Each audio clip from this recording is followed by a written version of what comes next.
नमस्कार दोस्तों। बांग्लादेश में बढ़ती हिंसा अब रुकने का नाम ही नहीं ले रही है और इसी को देखते हुए अब भारत और यहाँ तक कि भारत के समर्थन वाले देशों की तरफ से बांग्लादेश को लेकर लोगों में गुस्सा फूटना शुरू हो चुका है। आप सभी ने 2 दिन पहले के ही वीडियो में मैंने आपको बताया था कि दीपू चंद्र दास, जिसकी कोई गलती नहीं थी, उसने किसी इस्लाम धर्म को लेकर कोई टिप्पणी नहीं करी थी, फिर भी उसे जिंदा जला दिया गया, मार दिया गया और एक जिहादी के मौत पर लाखों की संख्या में बांग्लादेश में लोग इकट्ठा हो गए हैं और वो भारत को लेकर भी आखिरी अल्टीमेटम जारी कर रहे हैं, जिसे लेकर भारत के लोगों ने अब प्रतिक्रियाएं देना शुरू कर दिया है और भारत की तरफ से स्टेटमेंट आना शुरू हो गए हैं। उसके बारे में आज की इस वीडियो में हम चर्चा करेंगे, पर उससे पहले मैं एक और घटना आपको यहां पर बताना चाहूंगी कि दीपू चंद्र दास की तरह ही एक और हिंदू को बांग्लादेश के अंदर किस प्रकार से टारगेट किया गया। शुरुआत करते हैं आज की इस वीडियो की। मेरा नाम है अंजलि और मैं आप सभी का स्वागत करती हूं एग्जाम नारी के यूट्यूब प्लेटफॉर्म पर। सबसे पहले आप जरा यहां पर देखिए, अभी हाल ही में बांग्लादेश के ढाका के अंदर एक व्यक्ति जो कि जेनाई हृदय का रहने वाला है और इसका नाम है गोविंद बिस्वा, इसको इस वजह से पीटा गया क्योंकि ये ऑटो रिक्शा चालक है। इसने अपने हाथों में कलावा यानी कि जो लच्छा हम बोलते हैं, जो हिंदू धर्म का प्रतीक माना जाता है, जिसे हिंदू धर्म के लड़के अक्सर अपने हाथों में बांधते हैं, तिलक भी लगवाते हैं, और उसे देखते हुए इसकी पिटाई करना शुरू कर दिया। कहा जाता है कि पिटाई में सबसे बड़ा हाथ जो है वहां उपस्थित मौलवियों का था। उनके द्वारा कहा गया कि ये क्या है, हिंदुस्तान के लिए, भारत के लिए क्या कर रहा है, खुफिया विभाग के लिए काम करता है, यानी कि ये रो का एजेंट है और बांग्लादेश के अंदर एक रिक्शा चालक बनकर घूम रहा है। बस इतनी सी बात सुनते से ही भीड़ एकदम भेड़ियों की तरह उसके ऊपर टूट पड़ी और उसका पीटना शुरू कर दिया। बाद में ये मामला पुलिस तक पहुंचा और उसकी मां ने एफआईआर दर्ज करवाई और आखिरकार उसे छुड़वा दिया गया। हालांकि वो जिंदा है, पर इतनी बुरी तरीके से उसको पीटा गया है कि अभी भी वो हॉस्पिटल के अंदर एडमिट है। हम कह सकते हैं कि बांग्लादेश में किसी प्रकार से उग्रवादी हिंसा नहीं हो रही है, किसी प्रकार से उस्मान हादी को लेकर न्याय नहीं मांगा जा रहा है, बस यहाँ पर टारगेट किया जा रहा है हिंदुओं को। और अब इन्हें ही लेकर एक नए प्रकार का बवाल जो है हमारे देश में भी शुरू हो चुका है। आप सभी को कल के ही वीडियो में मैंने बताया था कि अगर भारत में किसी हिंदू महिला का घूंघट खींच दिया जाता है तो मामला बड़ा नॉर्मल होता है, कोई बात नहीं करता है, पर अगर किसी मुस्लिम महिला का हिजाब उतारने की बात की जाती है तो गुस्सा आ जाता है। कल का वीडियो मैंने किया था, उसमें भर भर के बहुत सारे लोगों ने कमेंट करना शुरू कर दिया। जो लोग कमेंट कर रहे थे और अगर आज फिर से मेरा वीडियो देख रहे हैं तो मैं उन लोगों से यही कहना चाहूंगी कि जिस महिला का नीतीश कुमार की तरफ से बुर्का खींचा गया था वो वाकई में भारत की है ही नहीं, बल्कि वो बांग्लादेशी निकली है और वो भारत में रहते हुए डॉक्टर की पढ़ाई करती है और यहां तक चयन भी पा लेती है। इसके ऊपर आप क्या लिखना चाहेंगे, मुझे जरूर से आपके जवाब का इंतजार रहेगा। अब देखिए, जिस प्रकार से पूरे बांग्लादेश के अंदर हम भारतीयों को लेकर कहीं ना कहीं अत्याचार सहन करने पड़ रहे हैं, देखने पड़ रहे हैं, क्योंकि यहां पर टारगेट केवल हिंदुओं को किया जा रहा है। इसलिए भारत के गृह मंत्रालय की तरफ से अमित शाह ने कल एक स्टेटमेंट जारी किया था कि जितना देश ये अमित शाह का है, जितना देश ये भारतीय हिंदुओं का है, उतना ही देश ये पाकिस्तान और बांग्लादेश में रहने वाले हिंदुओं के लिए है। इसलिए भारत के दरवाजे उन हिंदुओं के लिए 24 घंटे सातों पहर खुला है। और यहां तक कि भारत के कई सारे लोगों ने स्टेटमेंट दिया है कि भारत सरकार केवल एक आदेश दे दे और बॉर्डर के रास्ते खोल दें, हम उससे अपने आप निपट लेंगे कि हमें हमारे हिंदू भाइयों को किस प्रकार से बचाना है। आज कई लोगों ने स्टेटस डाले हैं, पर कई सारे लोगों ने आज भी स्टेटस नहीं डाले हैं, उनके बारे में भी आज की इस वीडियो में हम चर्चा करेंगे। जैसे अमित शाह ने इस प्रकार का स्टेटमेंट दिया, वहां मौजूद सारे लोगों ने तालियां बजाई और उसके बाद में देश के अलग अलग कोने से आवाज आना शुरू हो गई। सबसे पहले हम बात कर लेते हैं दिल्ली की। दिल्ली में अभी हाल ही में बांग्लादेशी भारत छोड़ो जैसे नारे लगाए गए। यहां पोस्टर में आप देख सकते हैं, हिंदुओं पर बांग्लादेश में अत्याचार, फिर क्यों चुप है दुनिया का मानवाधिकार। ये मानवाधिकार बाकी बहुत जल्दी उठ के आ जाता है अगर किसी मुसलमान को लेकर यहां बात की जाती है, पर बात यहां हिंदुओं की है, इसीलिए सबने चुप्पी साध रखी है। इसीलिए अब भारत के जो हिंदू हैं वो सड़कों पर उतर आए हैं, लगातार नारेबाजी कर रहे हैं। और पहली बार अगर सबसे ज्यादा शॉकिंग खबर कहीं देखने को मिलती है तो वो देखने को मिलती है पश्चिम बंगाल से, क्योंकि अब पश्चिम बंगाल के अंदर भी ये नारेबाजी होना शुरू हो गई है कि पश्चिम बंगाल के हिंदू हिंदू हिंदू भाई भाई, इस प्रकार के नारेबाजी यहां पर देखने को मिल रही है। हिंदुओं को सेव किया जाए, इस प्रकार के नारेबाजी यहां देखने को मिल रही है। और यहां की महिलाएं आप सभी को याद होगा 8 दिन पहले महिलाओं ने यहां पर बुर्खा को लेकर, हिजाब को लेकर जो खींचा गया था, वो मामला भारत में चल रहा था, उससे लेकर रैली निकाली थी। आज वो मुस्लिम महिला बुरी तरीके से चुप है कि किसी और देश में बुरी तरीके से अन्याय किया जा रहा है। अब यहां पर हिंदू महिलाएं सड़कों पर उतर आई है और वो लगातार भारत सरकार के सामने गुहार लगा रही है, दुहाई दे रही है कि कम से कम हमारे हिंदुओं को बचाने की कोशिश की जाए। और अब तो कम से कम जागने का समय आ चुका है, क्योंकि अगर एक अभद्र टिप्पणी हो जाए तो इनके लोग तलवारें तक निकाल लेते हैं। और एक इंसान को बुरी तरीके से जला दिया, फिर भी भारत का हिंदू शायद थोड़ा ही जागा है, आज सो ही रहा है। आगे देखिए, अगर हम बात करते हैं यहाँ इंदौर की, तो इंदौर में भी कई हजारों की संख्या में लोग भगवा झंडा लेकर सड़कों पर उतर आए हैं। लगातार बांग्लादेशी के खिलाफ जो है नारेबाजी लगाए जा रहे हैं।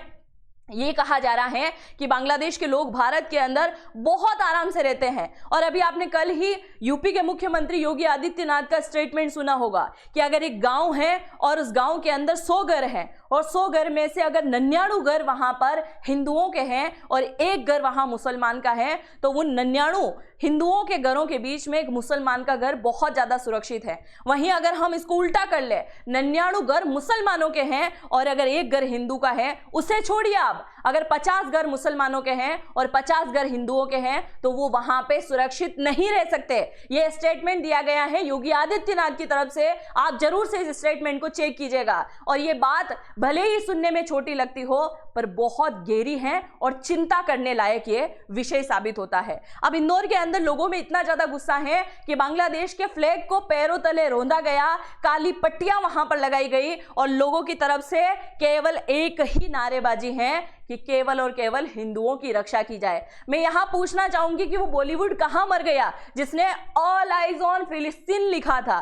क्या अब वो नहीं लिखेंगे all eyes on Bangladeshi Hindu? एक बॉलीवुड के एक सिंगल मेंबर का अभी तक किसी प्रकार का कमेंट नहीं आया। क्यों? हिंदुओं पर अत्याचार दिखाई नहीं देता है, हिंदुओं में कोई खून नहीं बहता है ना, दूसरों में सब में खून बहता है। और अभी एक और बात मैं आपको बताऊं, पाकिस्तान के आसिफ मुनीर ने यह स्टेटमेंट दिया कि अल्लाह की वजह से हम इस युद्ध को जीत गए हैं।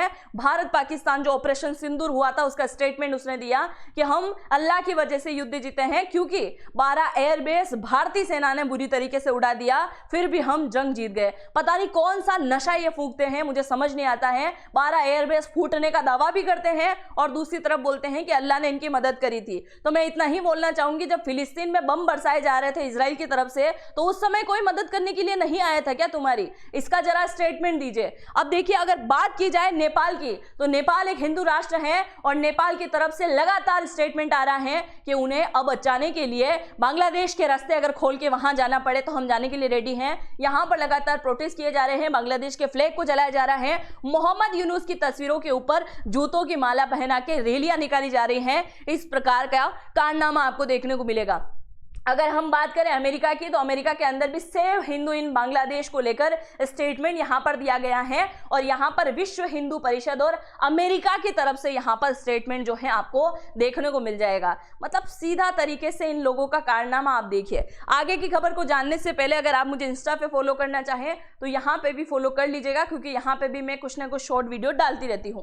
अगर सबसे पहले हिंदुओं के लिए खुलकर किसी देश ने पहली बार बात रखी है तो वो केवल एक देश है और आप जानते हैं वो है इजराइल। इसीलिए कई बार लोग बोलते हैं ना कि भारत के लोग दो गुटों में बटे हुए हैं, कोई फिलिस्तीन को लेकर बोलता है तो कोई इजराइल को लेकर बोलता है। तो जब इजराइल हिंदुओं के लिए खुलकर बोलेगा तो फिर हिंदू इसका सपोर्ट क्यों नहीं करेंगे? इसने सबसे पहले लिखा है सेव हिंदूज इन बांग्लादेश, इस प्रकार का स्टेटमेंट। और यहां पर देखिए इजराइल का फ्लैग अपने कंधे पर लिए हुए आपको एक व्यक्ति यहां दिखाई दे रहा होगा कि इस अत्याचार को अब कहीं ना कहीं रोकना होगा। और इन्हीं अत्याचारों के बीच में एक और स्टेटमेंट मैं आपको दिखाना चाहूंगी, क्योंकि मैं न्यूज आपको हर रोज आके सुना के जाती हूं कि आज इस देश में ये चल रहा है, आज यहां पर ये हो गया, आज ये धमकी हो गई है, पर बात यहां पर आज एक इंसान को बचाने की है, बात यहां एक कौम के अत्याचार की है। और यहां में आज देश के अंदर क्या चल रहा है, उनके स्टेटमेंट में क्या हो रहा है, उन सब के बारे में आज की इस वीडियो में हम चर्चा करेंगे। इन सभी मामलों के बीच की अगर हम बात करें तो आप जरा यहां पर देखिए, गो बैक मोदी, ये नारा है पश्चिम बंगाल की तरफ से। पश्चिम बंगाल में इस प्रकार के नारेबाजी की जा रही है। पीएम मोदी की रैली यहां पर होनी थी, किसी कारणवश ये जो है इनका जेट वापस वहां से घूम जाता है और कुछ ही समय में टीएमसी की तरफ से ये पोस्टर लगा दिए जाते हैं कि गो बैक मोदी। मतलब क्या चल रहा है देश में, आप जरा इस बात को देखिए। खैर वो राजनीति अलग चल रही है। इधर पीएम मोदी की तरफ से स्टेटमेंट दिया गया कि अगर पश्चिम बंगाल के लोग मुझे वापस भेजने की बात कर रहे हैं, ठीक है मैं तो जा सकता हूं, पर जरा उन्हें भेजने की बात कीजिए जो लाखों टाइम से यहां पर जमे हुए हैं, भागने का काम नहीं कर रहे हैं, आपके रोजगार को छीन कर बैठे हैं। मैं बात कर रही हूं यहां बांग्लादेशी घुसपैठियों की, क्योंकि आज ये सारी घटना आपको पाकिस्तान में देखने को मिली है, ये घटना आपको बांग्लादेश के अंदर देखने को मिली है, पर वो समय दूर नहीं जब ये सारी घटनाएं आपको भारत में भी देखने को मिल सकती है। इसलिए मेरा आग्रह यही है कि हमें इस बात को भारत सरकार तक पहुंचाना होगा, क्योंकि भारत सरकार के अभी तक केवल 2 ही स्टेटमेंट आए हैं। 2 स्टेटमेंट में पहला स्टेटमेंट यह है कि हमारी भारतीय सेना हाई अलर्ट मोड पर है, हाई अलर्ट मोड पर है, और दूसरा स्टेटमेंट इस प्रकार से आता है कि बांग्लादेश के लिए पूरा देश एकदम तैयार रहे। अब तैयार रहने से कुछ नहीं होता है, केवल एक्शन लेने का मूड अब होना चाहिए सरकार का, और यहां पर एक्शन लेना चाहिए। अगर एक इजरायली व्यक्ति को किसी ने मार दिया होता तो इजराइल का पीएम बेंजामिन नेतन्याहू वहां पर बमबारी करने में टाइम नहीं लगाता। आप सभी को याद है ना, अमेरिका के कुछ लोगों को मार दिया गया था इन पाकिस्तानियों की तरफ से, पूरे पाकिस्तान को हिला दिया था उसने, अफगानिस्तान के अंदर आके बैठ गया था, सीरिया के अंदर बमबारी कर दी थी। तो फिर एक हिंदू को मारने की वजह से आज हिंदू राष्ट्र भारत चुप क्यों है? भारत को यहां पर एक्शन लेने की जरूरत है। और पहली बार यह भी देखने को मिलता है कि प्रियंका गांधी वाड्रा पहली बार ऐसा स्टेटमेंट देती है, all eyes on Bangladeshi Hindu, या फिर वो चाहे चर्चा का वहां पर असर दिखाई दे रहा हो या किसी भी प्रकार का असर हो, पर पहली बार प्रियंका गांधी ने हिंदुओं को लेकर बात करी है। इसलिए सरकार से हमारा आग्रह यही है कि हम इस वीडियो को ज्यादा से ज्यादा लोगों तक पहुंचाएं और ज्यादा से ज्यादा लोगों से यही विनती कराएं कि कम से कम सरकार तक बात पहुंचाने की कोशिश करें कि अब सरकार को एक्शन लेना ही चाहिए। इसके साथ ही आंध्र प्रदेश के डिप्टी सीएम की तरफ से जो पवन कल्याण है, उनकी तरफ से स्टेटमेंट आता है कि शायद पोता भूल गया है कि दादा है कौन। आप सभी को याद होगा कि भारत से अलग हुआ पाकिस्तान, बना बेटा, और पाकिस्तान से अलग हुआ बांग्लादेश, बना भारत का पोता, और अब पोता जो है दादा को आंखें दिखाने पर आ चुका है। शायद बांग्लादेश भूल गया है कि आज उसे देश की मान्यता मिली, उसे देश का दर्जा दिलाया, उसमें सबसे बड़ा हाथ जो है भारतीयों का रहा है, क्योंकि हमने हमारे 3900 से भी ज्यादा जवानों को यहां पर शहीद हो गए तुम्हारा देश बनाने के लिए, और तुम भारतीयों को टारगेट करते हो, भारत विरोधी नारेबाजी कराते हो। क्या यह बांग्लादेश भूल गया है कि इसे देश का दर्जा दिलाने के लिए 10,000 से ज्यादा हमारे सैनिक यहां पर घायल हुए थे? शायद ये सारी बातें अब बांग्लादेश को दिखाई नहीं दे रही हैं, और अगर ये कुछ भी दिखाई नहीं दे रहा है तो जरा इन नीदरलैंड वालों को जवाब दीजिए। बांग्लादेश के कट्टरपंथी लोगों से मैं यही कहना चाहूंगी। आप सभी जानते हैं कि दीपू चंद्र दास को इसलिए मार दिया गया, ये सुनने में आता है कि मोहम्मद पैगंबर साहब को लेकर, इस्लाम धर्म को लेकर उसने अभद्र टिप्पणी करी थी, जबकि वो बार बार पुलिस वालों के सामने दुहाई देता रहा कि मैंने कोई स्टेटमेंट नहीं दिया है, मुझे बचा लो। पर पुलिस वालों के सामने जैसे ही जिहाद का नारा लगा, वो पुलिस वाले भी जिहादी निकले और उसने उनको उस भीड़ के हवाले कर दिया, और दीपू चंद्र दास की किस प्रकार से बेरहमी से हत्या कर दी गई, जिसके बारे में आप सभी ने देखा होगा। तो इन कट्टरपंथी जो बांग्लादेश के अंदर बैठे हुए हैं, मैं इनसे यही बोलूंगी, और आज भारत के अंदर भी ऐसे कई प्रकार के कट्टरपंथी घूम रहे हैं जो कि अभी कुछ समय के लिए वो चुप हैं, वो एक दिन जरूर भीड़ से बाहर निकल के आएंगे, क्योंकि आज नीदरलैंड की सरकार की तरफ से स्टेटमेंट दिए जा रहे हैं, इस्लाम को यहां से भगाना है। सुअर के मुंह के अंदर कुरान की किताब तक रखी जा रही है, और कुरान के ऊपर जो है सुअर का सुसु तक डाला जा रहा है। तो आप देखिए, नीदरलैंड इस प्रकार का स्टेटमेंट दे रहा है, ऐसा एक्शन ले रहा है, अमेरिका इस प्रकार के स्टेटमेंट ले रहा है, तो वहां कोई कट्टरपंथी नहीं जाएगा, यहां पे केवल टारगेट किया जाएगा हिंदुओं को। और इन्हीं को लेकर एक किताब लिखी थी लज्जा, ये इनका नाम आप सभी को याद होगा, इनका नाम है तस्रीम। इनके द्वारा एक तस्लीमा नसरीन इनका नाम है, इनके द्वारा एक किताब लिखी गई थी जिसका टाइटल था लज्जा। लज्जा लिखी गई थी अल्पसंख्यक हिंदुओं के ऊपर जो बांग्लादेश के अंदर अत्याचारों के शिकार होते आए हैं। और जैसे इन्होंने ये स्टेटमेंट दिया, इस प्रकार की किताब लिखी, तो बांग्लादेश के कुछ कट्टरपंथी इनको इनके घर पे मारने के लिए पहुंच जाते हैं। ये बांग्लादेश की लेखिका है, भागकर भारत के अंदर शरण प्राप्त करने के लिए आती है, क्योंकि ये हिंदुओं के लिए बोल रही थी। है कौन है ये? तस्लीमा नसरीन हिंद, नाम से ही आपको समझ में आ रहा होगा कौन है, क्योंकि ये सच्चाई बयां कर रही थी और वो सच्चाई बांग्लादेश के लोगों से सहन नहीं हुई। 2011 में इन्हें भगकर भारत के अंदर आना पड़ा और आज भारत में बैठे हुए इन्होंने एक और बार स्टेटमेंट दिया कि एक जिहादी उस्मान हादी, जिसकी मौत होने पर लाखों की संख्या में जिहादी वहां इकट्ठे हो गए और वो संसद को भी घेरने की कोशिश करते हैं, मोहम्मद यूनुस की सरकार को भी आखिरी अल्टीमेटम देने की जिगरा रखते हैं। इस प्रकार का स्टेटमेंट इनकी तरफ से दिया गया है कि देखिए एक जिहादी मर गया, उसमें कितने जिहादी खड़े हो गए हैं। यही बात तो ये दर्शाना चाह रही थी लज्जा पुस्तक में कि हिंदुओं पे कैसा अत्याचार हो रहा है, अब तो जाग जाओ।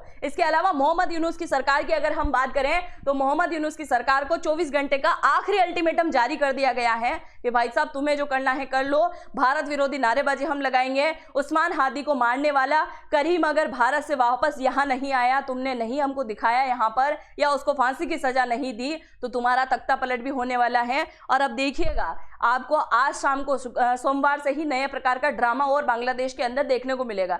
सीधे तरीके से कहें तो बांग्लादेश के लोगों को मजा आने लगा है इस प्रकार के स्टेटमेंट देना, इस प्रकार से रैलियां निकालना, इस प्रकार से सरकारी आवास संपत्ति सबको नुकसान पहुंचाने में, आग लगाने में। शायद इनको अब कुछ ज्यादा ही मजा आने लगा है।